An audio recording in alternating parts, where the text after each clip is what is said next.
Okay, so something we've not talked about yet, but it's one of the most crucial parts of bamboo design, is the anchorage. So that means tying down the building to the foundations. So because bamboo is relatively lightweight, and because the structure is open at the sides, it's even more susceptible to wind loading.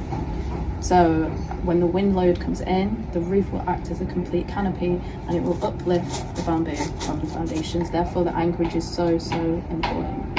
So let's talk about how we achieve this. When we initially cast the foundation slab, we made sure that the rebar, or the steel reinforcement bars, were in situ at correct column locations.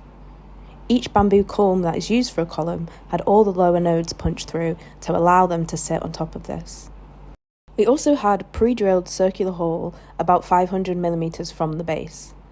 This hole is later used to pour our concrete mix in, but not before we tied all our column elements together. Bolts were tied in both planes to provide lateral connections and to achieve rigidity at the base. Any remaining unused rebar locations was then bent round to add further strength to our bases. Our pre-drilled circular holes will then be used to pour our concrete mix in and cast the columns to the base. Preventing the pull-out of the structure, the steel rebar will act in tension and the concrete will add an additional load to resist the uplift.